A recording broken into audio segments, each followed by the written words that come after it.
정관용의 지금 이 사람. 여러분 안녕하십니까? 정관용입니다.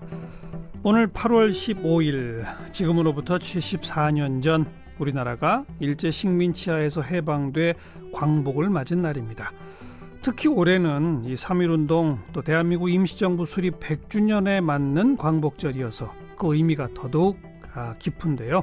그래서 오늘 정말 특별한 어르신 한 분을 초대했습니다. 우리 사회 대표적인 원로이시고 현재 대통령 직속 3.1운동 및 대한민국 임시정부 수립 100주년 기념사업 추진위원회 위원장을 맡고 계신 한완상 위원장이십니다. 지금 우리 3.1운동 정신 100년이 지나 이어받은 대표적인 게 바로 촛불혁명이다. 하지만 아직 진정한 광복은 오지 않았다. 이렇게 평소 말씀하고 계신 한완상 위원장, 오늘 함께 만나 뵙겠습니다.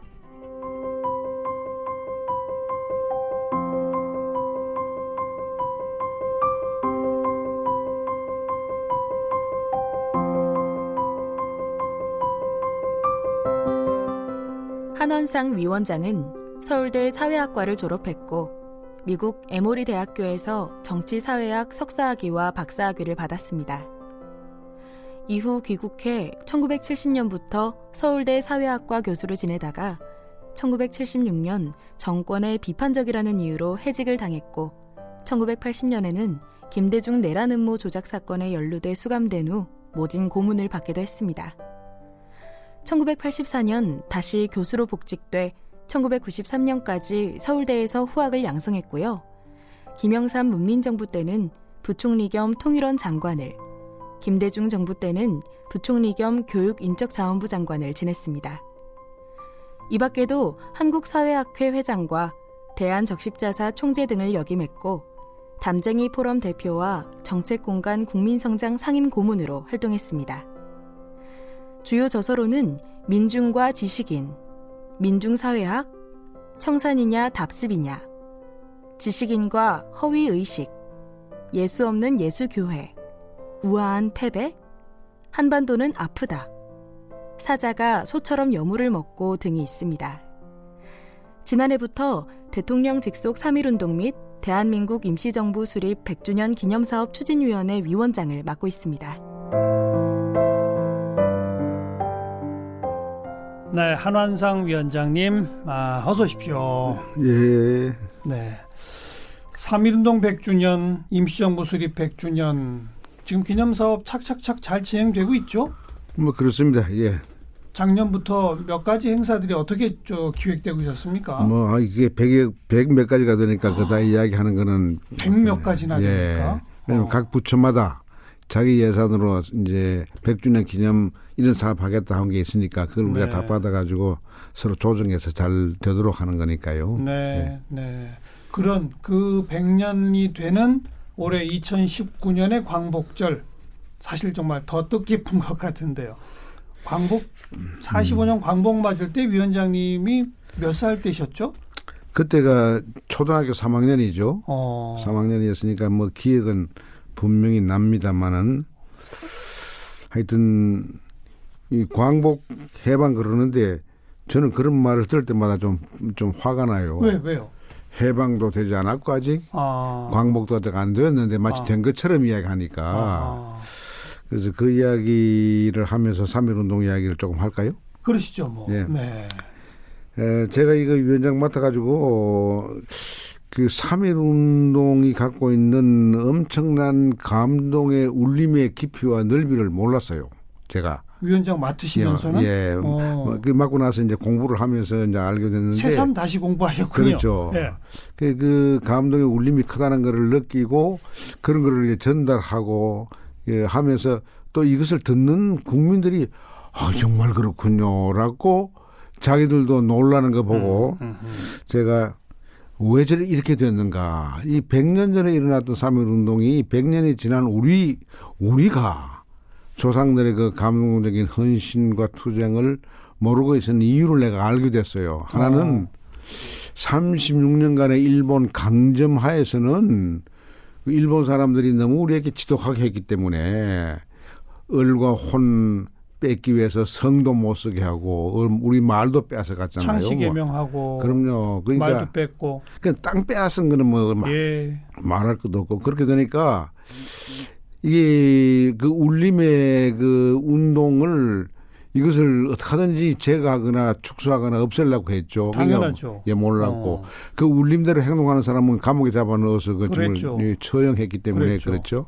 그런데 제가 이제 화가 나는 것은 일제 시대는 그렇다 하더라도 예.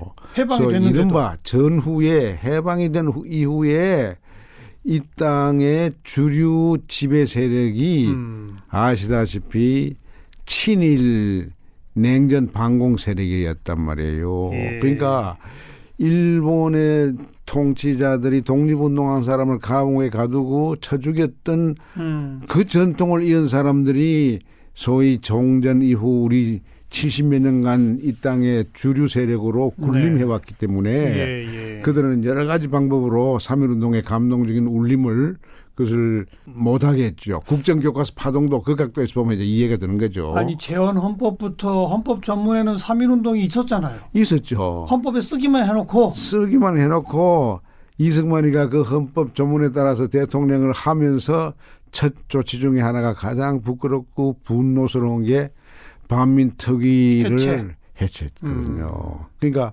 일제시대 독립군을 체포하거나 고문하거나 잡아 죽인 사람들의 활동을 오히려 용인하는 결과가 되니까 3.1운동을 존중하겠어요? 그 울림을 전달하겠어요? 그 밑에서 일했던 교육부 장관이나 모든 관료들이 그 헌법 정신대로 했겠어요? 거꾸로 간 거죠. 그게 쭉 이어져 내려왔다? 이어져 내려왔는데 추악하게 이어져 내려왔죠. 그래서 이 친일 냉전 세력이 3.1운동의 울림을 막 목졸림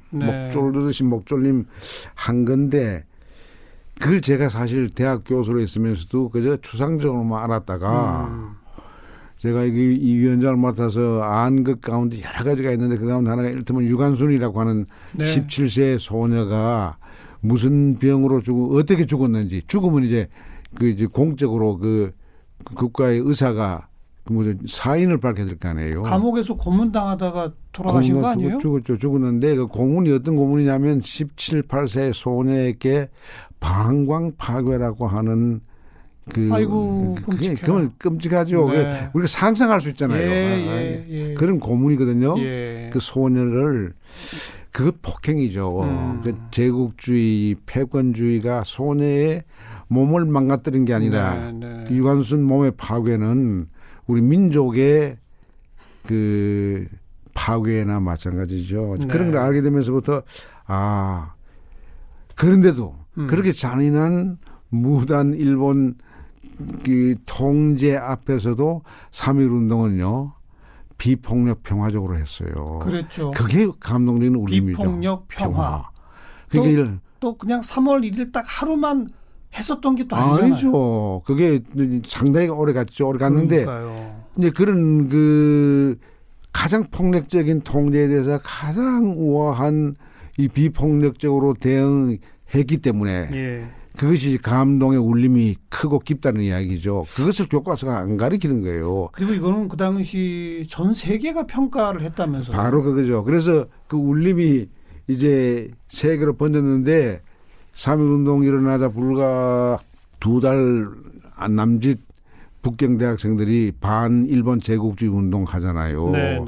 그게 오사운동. 그렇죠. 오사 반제 운동인데 오사 반제 운동 학생들이 그 소식을 듣고 우리의 비폭력 평화 그 저항에 적극 저항의 그 소식을 듣고 자기들 반성하는 뜻으로 오체투지했다는 거 아닙니까? 그런 것도 내가 몰랐거든.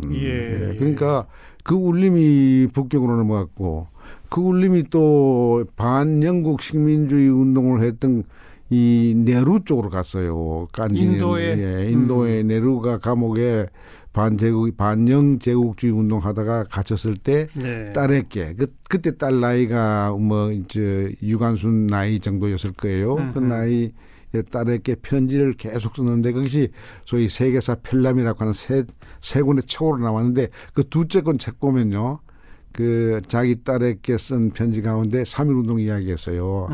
포인트는 일본은 이렇게 잔인했으나 그에 저항한 학생들 가운데 너와 같은 젊은 아이가 있는데 너와 같은 어린 여학생들도 있었다. 유관순 열사를. 네. 그렇지. 그러니까 네가 그것을 알면 너도 감동할 것이다. 네루는 현실에 그런 것을 못 봤는데도 감동하고 감옥에서 딸에게 감동적인 편지를 써서 그것이 역사책에 나오거든요. 예. 그러니까 그 파장을 알 수 있고 이것은 역사적인 사실이고 최근에 이제 프랑스 경찰 당국이 그 이렇게 그 풀어놓은 자료에서 나온 것인데 1919년 우사 김규식 선생이 파리 강화회에 가서 일본의 잔인한 그 무단 통치를 이제 고발하러 갔는데 거기서 그때 이제 아시아 약소 국가들의 대표들이 파리에 많이 모이지 않았겠어요? 예. 뭐 그때 생각에 주얼라이라든지 뭐 이런 친구도 그 있었다고 생각하는데 그때 월남에서 온 한 청년 20세 초중반의 청년이 호치민인데 호치민 우리 우사 선생을 만나서 감동받은 이야기들이 나와요. 그러니까 아마 시간이 없으니까 말 못하겠지만 3.1운동은 그렇게 중국, 예. 베트남, 그럼요. 인도 모든 나라에 이집트까지 갔다는 거 아닙니까? 근데 그런 울림을 그 이제 나도 보고 깨닫고 놀랐는데 그 이야기를 하니까 네. 아이고 선생님 왜 우리가 그걸 몰랐지? 정작 우리는 몰랐다. 네. 그걸 알고 또 한 번 더 놀란 거죠. 예. 그 울림. 올해 100년 맞아서라도 제대로 좀 우리가 새겨야 할 텐데. 그렇습니다. 근데 우리 위원장께서는 그 3.1운동의 정신이 사실 또 면면이 이어서 뭐 5.18, 60 그리고 촛불혁명으로까지 그렇죠. 이어진다. 이렇게 보고 계신 거죠? 그렇죠. 제가 촛불혁명 현장에 한 번 있었어요. 근데 이제 제가 그 가장 감동적인 장면이 어떻게 해서 3.1운동이 촛불로 이어지는 것을 내가 실체적으로 느낀 게 효자동에서 차벽 때문에 이제 청와대로 못 가니까 네. 청년들이 남자 청년들이 차벽으로 올라갔어요. 올라가니까 그 차벽 밑에 있던 그 젊은 소녀 같은데 10대 후반인가 20대 초반인가 예. 이 소녀들이 내려와 맞아요, 했는데 맞아요. 안 내려왔어요. 예. 안 내려오니까 그 주변에 여자들이 더 이렇게 힘을 모아가지고 비폭력 하니까 스르르 내려왔어요. 맞아요. 그 순간 나는 유한순이가 환생해서 이 자리에서 비폭력을 이야기하는구나. 그러니까 촛불을 지금도 혐오하는 세력들이 있는데 절대로 그 사람들이 혐오하듯이 폭력적이거나 그러지 않았어요. 한 건도 없었죠. 한 번도 없었죠. 네, 그 질서정연하게 1,700만이 몇 달 동안 한 거 보고 세계 언론이 감동했잖아요. 거기 3.1운동이 그 감동이 북경으로 절로 그 인도로 가듯이 예. 세계로 번져서 독일의 그 주류 언론이 이렇게 말한 걸 기억해요. 우리가 저 한국이라는 나라에게 그 민주주의를 가르치는 서방의 선진국인데 이제 우리가 그들로부터 민주주의를 배워야 할 때다. 독일도. 이게 그렇죠. 또 독일이 그렇죠. 그리고 그게 미국의 어느 언론기관인데 한국 사람들은 저렇게 질서정연하게 평화적으로 비폭력적으로 민주주의적인 의지를 표명하는 거 보면은 마치 저 사람들이 김치를 일상적으로 먹듯이 네. 그렇게 삶 속에 배어 있다는 이야기예요. 민주주의가 삶 속에 그렇지, 배어 있다. 그렇지. 그러니까 생활 속에 들어와 예, 있다는 이야기죠. 예. 김치 먹듯이 그렇게 하지 않고서 어떻게 그 몇 달 동안 추운 겨울에 한 번도 폭력적인 불상사도 없고 네. 폭력이 그러니까 서구들이 놀라죠. 특히 이회민주주의 제일 발달된 영국에서는 축구 졌다고 막 폭동 일으키는 나라 아닙니까? 네. 그러니까 영국, 독일, 미국 이런 곳에서 놀라는 촛불혁명. 그 촛불혁명이 그게 이미 100년 전에 일어났던 3.1운동에서 했다. 그랬다. 네. 거기서 하나 더 보태고 싶은 거는요. 100년 전 3.1운동이 그랬기 때문에 그 당시 세계가 전부 다 소셜 다윈이즘에 의해서 약육강식의 세계였습니다. 뭐 민주주의 한다는 영국도 그랬고요. 프랑스도 그랬고요. 독일도 그랬고요. 미국도 그랬고요. 그런데 그때 우리가 이미 선진국이었어요. 예. 그걸 내가 발견한 거예요. 정신적으로 선진국이었죠. 선진국이었죠. 네. 그런데 그럼에도 불구하고 오늘 광복절 74돌인데도 진정한 광복은 오지 않았다. 그렇죠. 그럼 결국 분단 때문입니까? 왜 그렇다고 그렇죠. 보세요? 이제 3.1운동 때는 분단이 안 됐어요. 네. 그때도 좌파 비슷한 사람이 있었고요. 우파도 있었지만은 그 사람들은 하나같이 소위 일본 제국주의로부터의 우리 해방을 염원하기 때문에 국내에서나 국외에서나 그렇게 힘을 모아서 노력했죠. 물론 그 사람들끼리도 싸웠죠. 예. 있었지만은 그런 것이 있었는데 35년간의 강점 지나고 나서 종전 후에 해방이 됐으면은 첫째 분단이 안 돼야죠. 그래야죠. 그리고 분단이 안 돼야지 동족 상잔이 안 일어나죠. 사실은 일본을 분단시켰어야죠. 바로 그렇습니다. 제가 이야기 막 하려고 하는데 우리 먼저 말씀하셨는데 생각해 보세요. 패전 국가가 전범국이 되었을 때는 국제법상 그 전범국에 의해서 부당하게 식민지로 떨어졌던 나라는 그것은 해방과 광복을 누려야 합니다. 그러니까요. 그런데 그러니까 그 분단은 누가 돼야 하느냐? 독일처럼 히틀러가 망했으니까 독일이 분단됐듯이 일본이 분단되는 게 맞죠. 맞지요. 예. 그런데 일본은 분단 안 되고요. 억울한 것은 우리가 전쟁이 일어나서 그 민족 상단하는 그 과정에서 샌프란시스코에 소위 강화회의를 만들어 가지고 미국은 자기의 새로운 주적으로 떠오르는 세계적인 그 적대 세력인 소련을 견제하기 위해서 일본을 빨리 경제적으로 부흥시켜서 강국으로 만들어서 동맹국으로 만들려고 그렇게 의도를 가지고 샌프란시스코 강화조약을 하면서 그 가운데 중요한 것이 일법 전범들을 석방 용서합니다. 그렇죠. 그 전범 가운데 핵심적인 인사 하나가 지금 아베 외할아버지예요. 그렇죠. 그러니까 지금 현재 한일 간의 갈등도 여기 뿌리가 있다는 걸 우리가 알아야 되는 거예요. 그러니까 이게 우리는 전쟁에서 가장 밑바닥 최빈국으로 떨어질 때 일본은 최강국으로 올려놓은 것이 미국이에요. 맞아요. 미국의 세계 전략이거든요. 네. 그러니까 이런 것도 아울러 볼 때 1945년 8월 15일이 분단으로 직행하고 한국전쟁으로 직행하고 최병국으로 직행하는데 일본은 최강국으로 올라갔던 그 모든 것이 새로운 이 패권 국가의 이 지배 전략에서 왔다는 사실을 알아야 합니다. 그러니까 우리는 36년 식민 지배를 받은 데다가 또 강제로 분단을 당하고 그 분단 시기가 2배. 전쟁까지 또 치러야 되고 전쟁 후 지금까지 그 냉전 구도에서 또 얼마나 많은 희생과 피해를 받아왔습니까? 그래서 이제 좀 남북 간의 북핵 문제도 풀어보고 뭐 좀 잘해보자. 그래서 뭐 북미 정상회담 역사적인 것도 막 열리고 남북 정상회담도 열리고 한한상 위원장께서도 작년 또 평양도 다녀오시고 그랬잖아요. 예. 저 백두산 천지도 갔다 오시고. 근데 그렇게 또 분위기 좋다가 요즘은 또 좀 안 좋아요. 이거 어떻게 보십니까? 요즘 안 좋은 거는요. 우선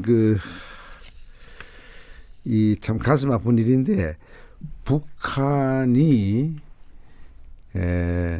트럼프란 사람을 너무 몰랐어요. 처음 작년 6월 12일 싱가포르에서 정상회담을 했을 때 트럼프가 그 정상회담 때문에 돌아가서 국내적으로 굉장히 비판을 많이 받았어요. 예. 그러니까 비판받고 나니까 이제 아차 한 생각을 했는지 하노이에서 노딜. 그렇지. 하노이에서 노딜로 가는 걸로 길이 열렸는데 그 과정에 대한 추적을 이 북한 당국은 6.12에서 얻은 것이 크다고 생각했는지 안심하고 좀 더 노력해서 얻으려고 했다가 하노이에서 복면당했죠. 근데 큰 실망을 했죠. 근데 이 트럼프라는 사람을 너무 단순하게 본 거죠. 트럼프는 불확실성에서 오는 이득을 아주 극대화하는 특이한 정치인입니다. 불확실성에서 오는 이득을 극대화한다. 예. 그게 그 사람 장기예요. 그런데 네. 원래 정상적인 나라의 정상적인 이제 지도자는 불확실성을 줄이김으로써 자기의 정책, 통치 정책을 예측 가능하게 이렇게 실행해 나가는 건데 예. 이 양반은 아주 정치를 안 해보다가 이쪽 비즈니스 쪽에서 이 거래를 많이 해봤는데 비즈니스에서는 그렇게 하는 게 되더란 말이에요. 그러니까 거부가 된 거죠. 그 방식을 쓰는 거를 북한은 전혀 예측을 못한 것 같아요. 그래서 그러고 보니까 그러네요. 예. 미중 간의 무역 갈등 같은 것도 불확실성을 자꾸 만들었다가 또 극적으로 다시 타결하고 또 만들고 또 만들다가 또 하고 그 사람의 그 정치적인 하나의 뭐라 그럴까 깊은 전략이라고도 할 수 있고. 그 때문에 세계가 피곤해요.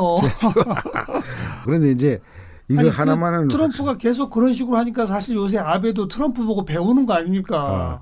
근데 아베는 근데 트럼프가 갖고 있는 이건 안 갖고 있어요. 트럼프는 그 미국을 가장 위대하게 만들겠다라고 하는 그 위대함이 경제적인 뜻으로 이야기하는 것이지 군사적인 것은 아니거든요. 세계 지금 뭐 600-700개 되는 미국 군사기지 있는 거 유지하는 거에 대한 부담을 느끼는 사람이에요. 그래서 김정은 위원장하고 편지에서 나도 우리 한미 군사 훈련하는 거 싫다, 불편하다 이렇게 이야기할 정도로 그 사람은 솔직하다면 솔직한 거 있지만은 무력 충돌과 전쟁을 통해서 이득을 얻고자 하는 건 아닌 것 같아요. 아닌 것 같아요. 그런데 아베는 저 외할아버지의 소위 그 생각, 일본 패권주의를 통해서 세계를 아시아를 지배하고자 하는 그 무력 그 침략에 대한 의지는 있지요. 그래서 그 외손자가 평화헌법을 어떻게 하든지 고치고 해서 전쟁할 수 있는 정상국가. 그게 아베 정권의 지금 목표죠. 일본 얘기는 우리 좀 이따 다시 하고요. 어쨌든 북한이 트럼프를 잘 몰랐다. 김정은이. 그래서 좀 그동안에 삐걱삐걱 됐다.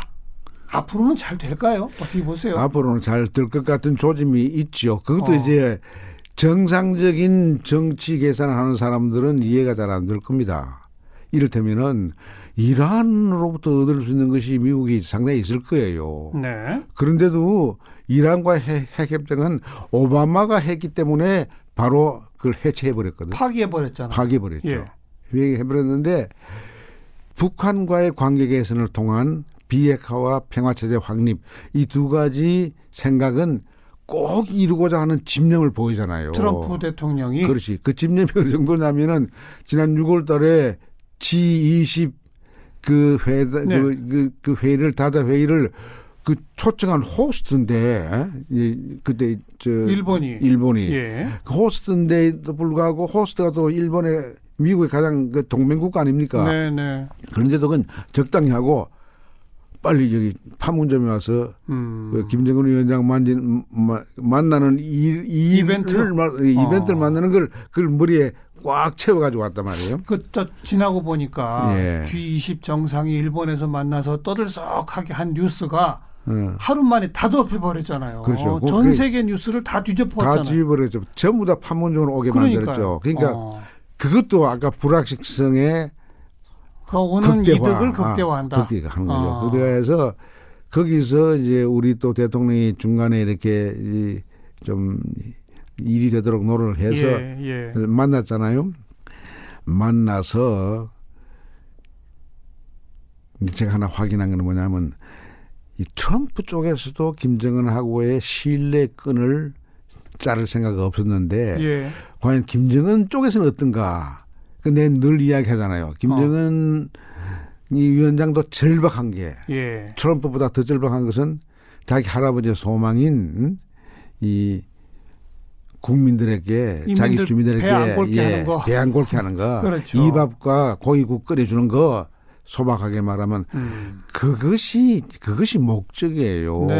그 목적을 실현하기 위한 수단으로 비핵화라고 하는 자기로 생각하면 큰 양보를 하는 것이죠. 그걸 이제 다시 하자고 지금 실무회담이 지금 우리 한미 군사 훈련 끝나고 나면 곧 할 될 것 겁니다. 같아요. 예, 할 것 같습니다. 네. 그러니까 그 한마디로 김정은 위원장도 트럼프도 진정으로 바라고 있는 것이 확인되고 있다. 절박하게 바라는 게 있다. 양쪽 다. 예, 그러니 잘 될 것이다. 예, 그렇게 생각하는 것이죠. 어. 근데 그렇지만 또 모르죠. 모르죠. 왜냐하면 두 분이 다 또 공통점인 것은 불확실성을 창조하는 일에 굉장히 뛰어난 분들이 돼가지고 예, 또 예. 어떤 불확실성, 그러니까 이걸 잔절시키는 쪽으로 불확실성이 움직일 수도 있다는 사실을 우리가 또 배제할 수가 없죠. 네, 네. 그래요. 그러니까 G20 회담을 뒤엎을 만큼 판문점 이벤트를 트럼프가 즐긴 건 확실한데 거기서 진짜 성과로까지 이어지려고 할 것인지 그렇지 않을 것인지는 두고 봐야 되는 거예요. 위태위태합니다. 우리 정부의 역할은 그럼 결국 계속 중재자, 촉진자? 이번에 이 과정에서요, 북한 외무성이 좀 실수하는 것 같아요. 북한의 소위 외무성의 일개 국장이 우리 정부를 그렇게 폄훼하는 망은 식으로 폄훼하는 거는 이거는 굉장히 저는 또 이렇게도 보는 게요. 김정은 정권은 또 북한 주민들한테 국내 정치용으로 써먹을 게 많아야 되잖아요. 근데 이제 북미 정상회담까지 이루어지고 북미 간의 친서를 왔다 갔다 하는 이런 마당에서는 자기네 인민들한테는 나는 미국 트럼프 대통령급이야. 뭐 이러려고 하는 거 아닌가? 자기에게도 볼톤이 필요하다 이거지. 그러니까 예. 그래서 그 볼톤의 악역을 그 저 외무성 국장한테 시키설는지도 모르죠. 아니 그뿐 아니라 자기 위상 자체를 저 남조선하고는 나는 좀 급이 달라. 뭐 이렇게 만들려고 하는 거 아닌가 싶은 생각도 들어요. 만약 그렇게 된다면은 이게 앞으로 일이 잘 돼서 민족 공조를 통해서 저희 그 남북 간의 경제 협력을 경제 공동체 쪽으로 갈라 그러면은 이게 이념 싸움이나 이런 거 무력 싸움 하지 않고 갈라 그러면은 궁극적으로는 그렇게 가야죠. 갈라 그러면 그런 태도라고 하는 게 스스로 장애를 만드는 것이죠. 물론 나중엔 그렇습니다만 당장은 야 나는 트럼프급이지 문재인급이 아니야. 뭐 이런 거 아닐까 싶어서. 그런 건 세계 남이 평가하는 것이지 자기가 스스로 평가하면 안 되는 거죠. 아무튼 북한도 정상국가는 아니지 않습니까? 그러다 보니까. 그러니까 정상국가 되려 그러면은 그런 비정상적인 행위를 좀 자제하는 게 필요하죠. 앞으로 좀 그래야죠. 그래요. 자, 그건 그렇고 아까 우리 저 일본 얘기 좀 하다가 말았는데 이거 저 어떻게 해야 합니까? 우리나라를 향해서 막 온갖 경제 도발을 하고 있는데 지금 이제 우리도 일본을 일단 이른바 화이트 리스트에서 우리도 빼겠다. 뭐 여기까지 왔어요. 근데 아직 한일 군사 정보 보호 협정 지소미아는 어떻게 할지 이런 건 아직 결론이 안 났는데 위원장님은 어떻게 하는 게 좋다고? 우선 이게 좀 깊게 봅시다. 보면요. 우리가 이번에 이런 조치에 대해서 일본 자체를 우리가 비난하는 것은 좀 조심스럽게 해야 된다고 생각해요. 비난의 초점은 아베에게 가야 아베죠. 돼요. 아베와 일본을 기시 구분해야죠. 노부스케 손자에게 가야 되고 그 전통에다가 관역을 맞춰야 돼요. 아예 그냥 오늘부터 이름을 기시 외손자 이렇게 부를까요? 그 좋죠. 예. 그래서 아베에 집중적으로 우리가 집중해서 말해야 되는데 왜 아베가 좀 저런 조치를 하는가? 그 보면은 2차 대전 종전 직후 일본의 영화를 보면요. 그 참상이 우리하고 별 차이가 없었어요. 그러다가 이제 우리 전쟁 거기 그때 핵폭탄도 2발 맞았으니까요. 이게 맞으시면 더 참혹할 수도 있죠. 그러니까 근데 한국 전쟁을 지나면서 아까 말한 샌프란시스코 강화조약에서 힘을 얻어가지고 경제 개발해서 갑자기 큰 나라가 되면서 우리하고 격차가 우린 최병국이고 그것은 제2대 강대 경제국으로 올랐는데 그때 그 영광을 생각했던 아베 정부가 지난 5, 60년간의 우리의 추격이 이게 정말 이건 도저히 불가능한 거예요. 사막에서 나무를 심는 거와 마찬가지의 어려운 일을 해냈다고 보는 거예요. 이거 어떻게 저 사람들이 이렇게까지 따라왔지? IMF 같은 데서 평가를 보면 구매력으로 우리가 1인당 이제 몇 년 있으면 우리가 앞선대요. 그렇죠. 2023년 되면은 일본을 앞선다는 이야기죠. 그렇게 따라온 거에 대해서 경제적으로 따라온 거에 대해서 첫째 놀랍고 그러니까 한 방 먹여야 되겠다는 생각이 있을 것입니다. 그래서 깊은 생각 없이 그 규제 조치를 한 것 같아요. 네. 그러니까 깊은 생각 없이 했기 때문에 이 수정이 있을 가능성이 많습니다. 둘째로 이제 제가 주목하는 것은요. 이 경제적으로 따라오는 데서 오는 두려움에 더하여 예. 그 악조건, 분단의 악조건, 민족 상잔의 악조건, 그리고 이 분단을 통해서 이득을 얻었던 권위주의 정부가 오랫동안 지배했던 그 악조건 속에서 우리 국민은 꾸준히 민주화를 위해서 온갖 고난을 다 겪고 4.19부터 시작해서 여러 단계의 시민 이 운동을 통해서 오늘의 정치 최고 수준 민주주의를 만들었죠. 시민들이 만들었죠. 그렇죠. 서구 사람들이 우리가 거기 가서 배워야겠다라고 할 만한 수준을 올려놓았거든요. 그렇죠. 그거에 대한 불안감. 왜?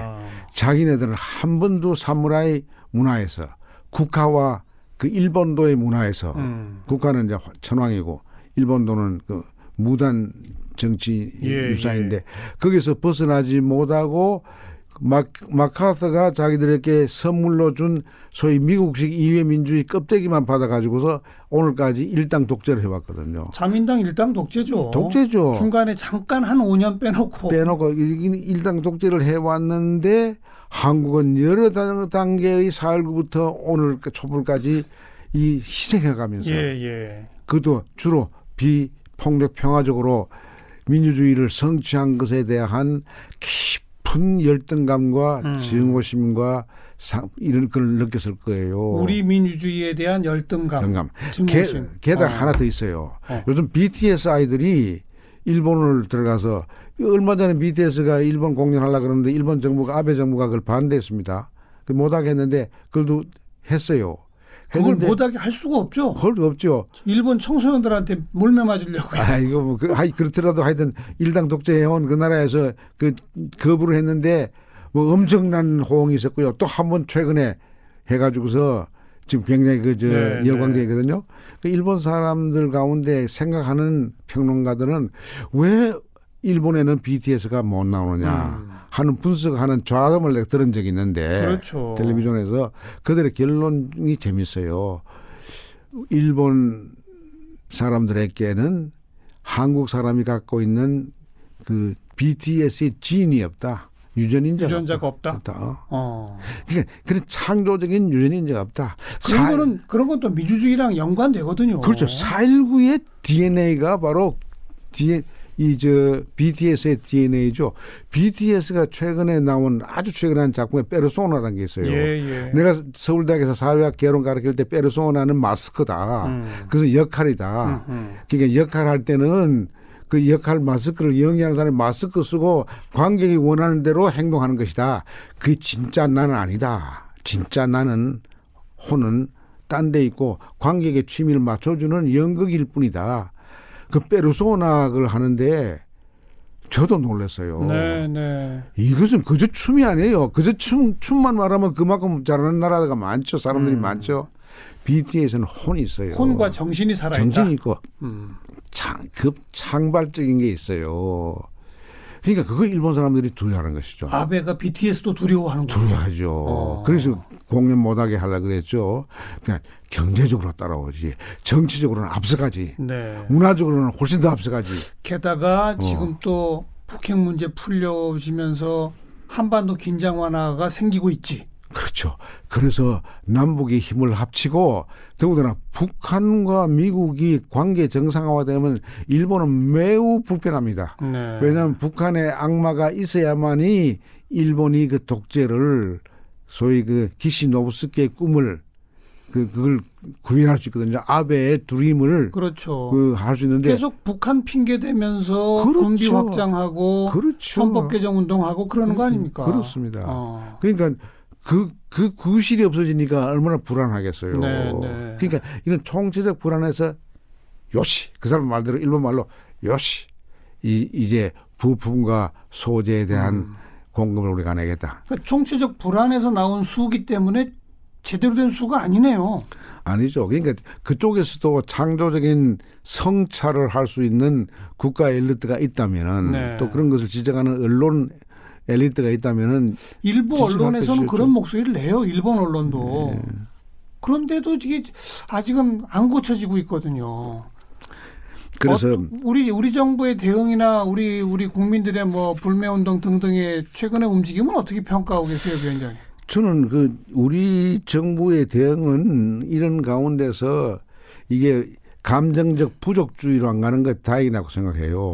근데 일부 지식인들은 철이 없어가지고 그런지 몰라도 소위 관제민족주의라는 말로 정부를 비판합니다마는 이 관제민족주의자들은 대개 가해적 민족주의 정부에서 많이 하는 겁니다. 예, 그러니까 패권주의적 당하는 민족, 소수민족에게는 관제란 게 별로 들어갈 틈이 없는 것이죠.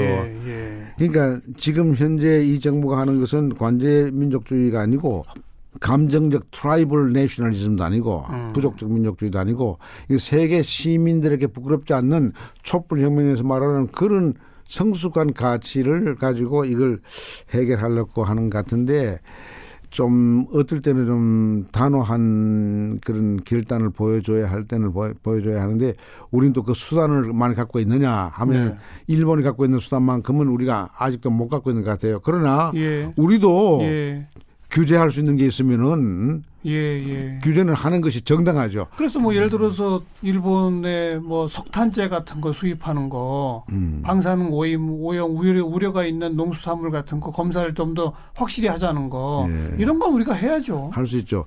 그것도 그리고 올림픽도 내년에 있잖아요. 올림픽 보이콧하는 건 난 반대입니다. 그건 우리 올림픽을 통해서 우리의 체육 문화도 체육의 능력도 길러야 하니까. 그런데 이런 거는 이야기해야죠. 그 세계적인 체육 가장 큰 문화적인 체육 행사를 하면서 오염된 방사능 그렇죠. 오염된 이 물고기나 식물들을 선수들한테 준다는 거는 이건 하나의 이것은 이제 환경 범죄적인 행위죠. 알겠습니다. 그런 거를 우리가 좀 더 많이 세계에 알릴 필요는 있죠. 오늘 광복절 74돌 맞아서 지금 대통령 직속 3.1운동 또 대한민국 임시정부 수립 100주년 기념사업 추진위원회 위원장 맡고 계신 한한상 위원장님과 함께 지난 한 1, 2년 사이에 남북관계 동북아 정세 그리고 최근에 이 한일 간의 갈등 문제까지 두루두루 좀 말씀을 들었는데요. 위원장님, 마침 또 다음 주가 되면 김대중 전 대통령이 돌아가신 지 10년 되는 또 날이더라고요. 그래서 그 얘기는 내일 또 좀 모셔서 말씀 듣도록 하겠습니다. 그렇게 합시다. 네.